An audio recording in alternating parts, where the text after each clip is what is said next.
దీనివల్ల అటువైపు ఇంతవరకు చిత్తూరుకి సంబంధించి చూసాం. అదేవిధంగా విజయనగరం జిల్లాకు కూడా లబ్ధి చేకూరే అవకాశం కనిపిస్తుంది. ఒకసారి విజయనగరం వెళ్దాం. విజయనగరంలో ఉన్నటువంటి అప్డేట్స్ని మా రిపోర్టర్ శివశంకర్ లైవ్లో అందిస్తారు. శివశంకర్ చెప్పండి.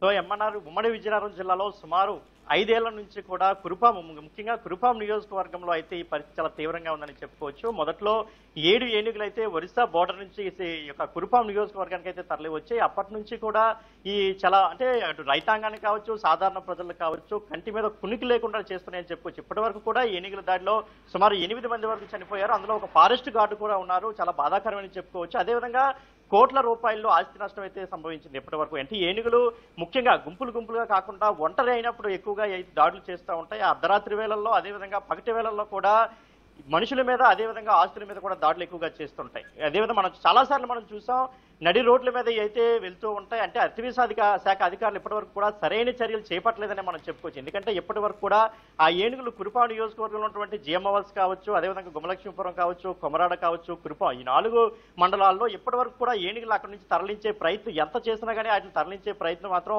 పూర్తి స్థాయిలో చేయలేదని చెప్పి. ఎందుకంటే ఇప్పటి వరకు రైతులు వ్యవసాయం చేసుకోవడానికి జనరల్ గా వాటర్ లేకపోతే వ్యవసాయం చేయాలంటే భయపడతారు. కానీ కొండ ప్రాంతం కావడం, కొండల నుంచి వాటర్ ఎక్కువ రావడం, వ్యవసాయం చేసుకోవడానికి ఎంతో అనువుగా ఉన్నప్పటికీ కూడా ఏనుగులకు భయపడి వ్యవసాయం చేయడానికి అక్కడ రైతాంగం ఎంతో ఇబ్బంది పడుతున్నటువంటి పరిస్థితి నిజంగా చాలా బాధాకరం చెప్పుకోవచ్చు. ఏనుగుల వల్ల ఇప్పటి వరకు సుమారు 8 మంది చనిపోయారు. కోట్ల రూపాయల ఆస్తి నష్టం జరిగింది. అయితే ఈ నేపథ్యంలో కేవలం 7 ఏనుగులు అనుకుంటే ఇటీవల కాలంలో ఒక 2 సంవత్సరాల క్రితం శ్రీకాకుళం జిల్లా బోర్డర్ నుంచి జరదా అంటే కొమరాడ మండలం జరదా అనే గ్రామంలోకి మరొక 4 ఏనుగులు అయితే ప్రవేశించాయి. వీటితో మరింత ఎక్కువ నష్టం వాళ్ళకి. అంటే ఈ ఏదైతే మొదట మనం చెప్పుకున్నట్లు 7 ఏనుగులు కొమరాడ నియోజకవర్గంలో ఒరిస్సా బోర్డర్ నుంచి వచ్చాయి. అవి కొంత ఇబ్బందికర పరిస్థితుల్లో ఉంటే, మరోపక్క ఈ కొమరాడ మండలం జరదా అనే గ్రామంలో ఇంకొక 4 ఏనుగులు అయితే తిష్టవేసి ఉన్నాయి. మొత్తం 11 ఏనుగులకి అయితే ఇటీవల ఒక 3 నెలల క్రితమే వెంకటలక్ష్మి అనే ఏనుగు అయితే అనారోగ్యంతో మృతి చెందడం జరిగింది. ప్రస్తుతానికి అక్కడ సుమారు 10 ఏనుగులు అయితే తిష్టవేస్తున్నాయి. ఈ 10 ఏనుగులు కూడా ప్రజల కంటి మీద కునికి లేకుండా చేస్తున్నాయి.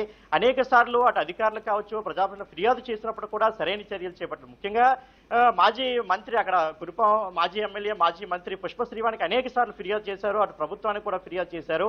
ఇప్పటి వరకు కూడా నష్టపరిహారం కూడా పూర్తి స్థాయిలో ప్రజలకి అందలేదంటే మనం ఒకసారి అర్థం చేసుకోవచ్చు పరిస్థితి ఎలా ఉందో. సుమారు 30-40% మాత్రమే నష్టపరిహారం ప్రభుత్వాలు అందించడం జరిగింది తప్ప పూర్తి స్థాయిలో రైతులను కానీ, సాధారణ ప్రజలు కానీ, మృతి చెందినటువంటి కుటుంబాలను కానీ ఆదుకున్నటువంటి పరిస్థితి కూడా లేదు. అయితే ప్రస్తుత ప్రభుత్వంలో కూటమి ప్రభుత్వం వచ్చాక పవన్ కళ్యాణ్ రీసెంట్ గా ప్రకటన చేయడం, అటు మనకి చిత్తూరు కావచ్చు, విజయనగరం కావచ్చు, ఏనుగుల తీవ్రత ఎక్కువగా ఉంది. కర్ణాటక నుంచి కుంకి ఏనుగులు తీసుకొచ్చి అయితే వాటిని నియంత్రిస్తామని చెప్పడం నిజంగా ఇది చాలా గుడ్ సైన్ అనే చెప్పుకోవచ్చు. ఎందుకంటే కుంకి ఏనుగులు అంటేనే ఆ ట్రైన్డ్ ఏనుగులు, మావటి వాళ్ళు ఏం చెప్తే ఆ విధంగా బిహేవ్ చేస్తుంటే, ముఖ్యంగా అడవి ఏనుగులు నియంత్రించడంలో అవి ముందుంటాయని చెప్పుకోవచ్చు. ఎందుకంటే కర్ణాటకలో వీటిని ఎక్కువగా ఉపయోగిస్తుంటారు. కర్ణాటక దసరా ఉత్సవాల్లో కూడా వీటిని ఎక్కువగా ఉపయోగించేవారు. ఎందుకంటే కుంకి అని వెల్ ట్రైన్డ్ అంటే మావటి వాళ్ళు ఏ విధంగా చెప్తే ఆ విధంగా ముందుకు వెళ్దాం అంటే ముందుకు వెళ్తాయి, వెనక్కి రావాలంటే వెనక్కి వెళ్తాయి.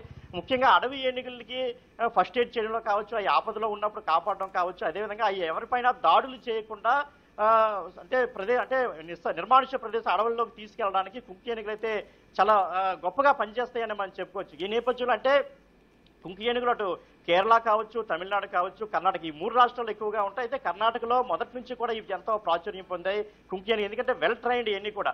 సో అంటే కుంకి ఏనుగులు తీసుకొస్తే ప్రస్తుతం ఏదైతే ఉమ్మడి విజయనగరం జిల్లా కురుపాం నియోజకవర్గం ఉందో అక్కడ 10 ఏనుగులు ఏదైతే అడవి ఏనుగులు తిష్టవేసి ప్రజల ప్రాణాలను హరిస్తున్నాయో ఈ ఏనుగులు నియంత్రించడానికి అయితే పెద్ద ఎత్తున అవకాశం ఉంటుంది. అదేవిధంగా వీటన్ని కూడా అడవుల్లోకి అంటే ప్రజల్లో ఉన్నటువంటి ప్లేసుల్లో అంటే పంట పొలాల్లో అయితే ప్రస్తుతానికి తిష్టవేసి ఉన్నాయి. అక్కడి నుంచి అడవుల్లోకి వాటిని తరలిస్తే ఖచ్చితంగా కురుపాం నియోజకవర్గ ప్రజలకు కావచ్చు, స్థానిక రైతాంగానికి కావచ్చు ఎంతో మేలు జరుగుతుందని చెప్పుకోవచ్చు. ఎందుకంటే కుంకి ఏనుగులు వెల్ ట్రైన్తో పాటు ఇప్పటివరకు మనం సినిమాల్లో కావచ్చు, లైవ్ షోలు కావచ్చు, సీరియల్లో కూడా వాటిని చూసాం. ఎంతో అంటే ఎవరిని ఇబ్బంది పెట్టకుండానే, అంటే సాధారణ ప్రజలను ఎప్పుడు కూడా ఇబ్బంది పెట్టవచ్చు, అంటే ఒక డిసిప్లైన్డ్ గా ఉంటాయని చెప్పుకోవచ్చు. ఏదైతే మామూలు వాళ్ళు చెప్తాడో ఆ విధంగానే ముందుకెళ్తాయి.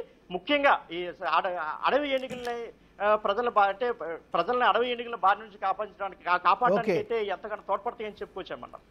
Thank you Shivshankar.